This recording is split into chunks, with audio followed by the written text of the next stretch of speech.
देखिए पहला क्वेश्चन कौन सा है कि ए तथा बी की वर्तमान आयु का अनुपात कितना है 3:5 और 5 वर्ष बाद इनकी आयु कितनी हो जाती है 13:20। तो बी की वर्तमान आयु बताइए। ये वाला क्वेश्चन क्या है एसएससी में आ रखा है, ठीक है ना। तो पहला वाला क्वेश्चन क्या है ए और बी का, ए और बी कितना अनुपात है, इसको लिख लो ओल्ड, क्योंकि 5 साल बाद भी चेंज हो रही है ना, तो ओल्ड में कितना अनुपात बैठ रहा है 3:5 का, ठीक है। न्यू में कितना हो जाए 5 साल बाद, न्यू मतलब 5 साल बाद कितना बन रहा है 13:20 का, ठीक है। अब 13:20 इनका डिफरेंस देखेंगे, इन दोनों के बीच में कितने का है 7 का, 13 और 20 के बीच में इसमें कितने का है 2 का, ठीक है। तो इन डिफरेंस को सेम करना है। सेम कैसे करेंगे, जब इसमें मैं 2 का मल्टीप्लाई करूँगी, इसमें 7 का मल्टीप्लाई करूँगी, तभी जाके तो सेम होगा। तो क्या होगा, इसमें मैं 2 का मल्टीप्लाई कर लूँ और इसमें 7 का मल्टीप्लाई, तो कितना हो गया 14। इस 7 को क्या करना है, इससे भी मल्टीप्लाई करना है, किससे, इससे। तो 7 या 21 चेंज हो गई, अब 3 थी तो अब कितनी हो गई 21 और 7 5 35, ठीक है ना। अब इसका कितना हो गया, अभी 13 थी तो अब कितनी हो जाएगी 26 और ये 40 हो जाएगी। अब इसको नहीं देखना है, इस वाले को देखना है, ठीक है। अंतर बराबर हो गया 14 और ये कितना इंक्रीमेंट हुआ 35 से 40, एक कितना 5 यूनिट में।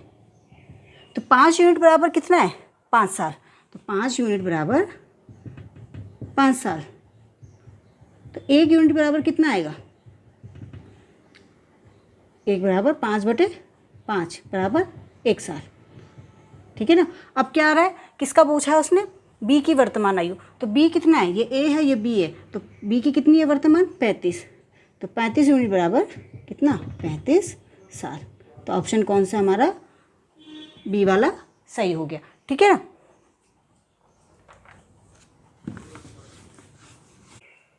देखिए नेक्स्ट क्वेश्चन क्या है, पुनीत और अपू की वर्तमान आयु कितनी का अनुपात कितना है 2:3 और 3 वर्ष बाद इनका अनुपात कितना हो जाता है 3:4। तो किसकी बतानी है, पुनीत की वर्तमान आयु, ठीक है। ये भी एसएससी का पेपर है, सीजीएल का आ रखा। तो पुनीत और किसके बारे में बात कर रहा है, अपू के बारे में।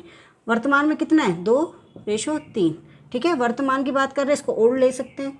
नया कितना हुआ 3 साल बाद, 3 साल को न्यू लिख लो, कितना 3:4।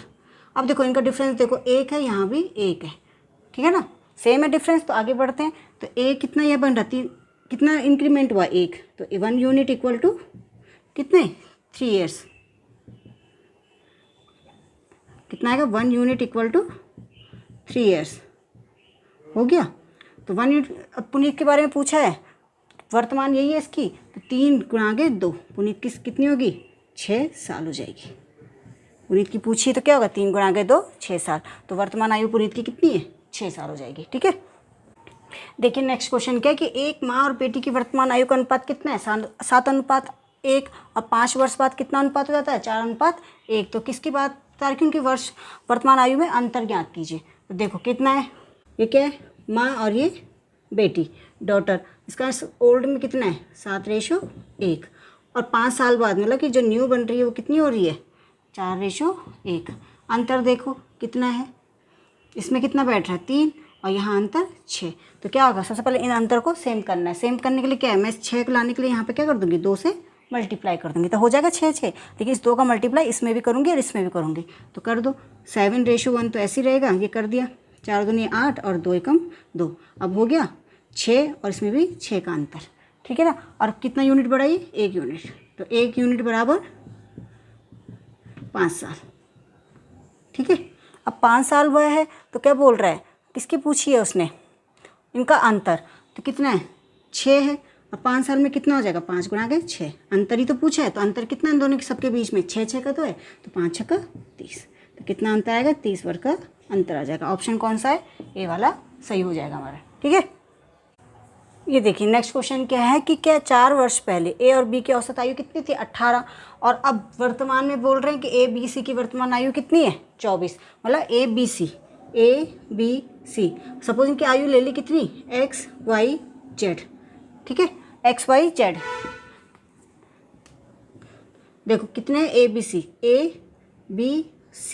ठीक है ना, इनकी सपोज इनकी आयु ले ली कितनी XYZ, क्या है इनकी वर्तमान आयु औसत कितना है, वर्तमान आयु अब मतलब वर्तमान कितना आ जाएगा 24 आया, तो x + y + z equal to इसका मल्टीप्लाई इसके साथ हो गया कितना आ गया 72 आ गया, ठीक है। इसको इक्वेशन 1 बन गई हमारी।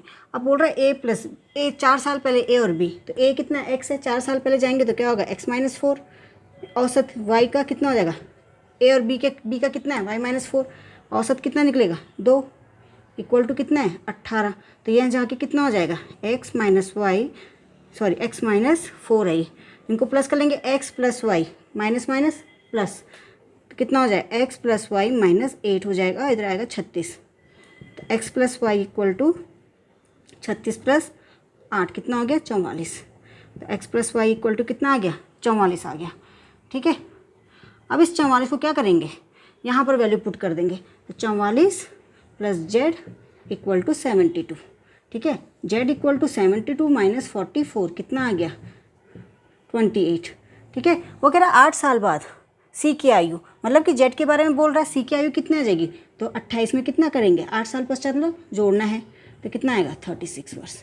तो कितनी हो जाएगी सी की आयु 8 साल बाद 36 साल। कौन सा ऑप्शन, सी वाला ऑप्शन सही हो गया हमारा। ठीक है।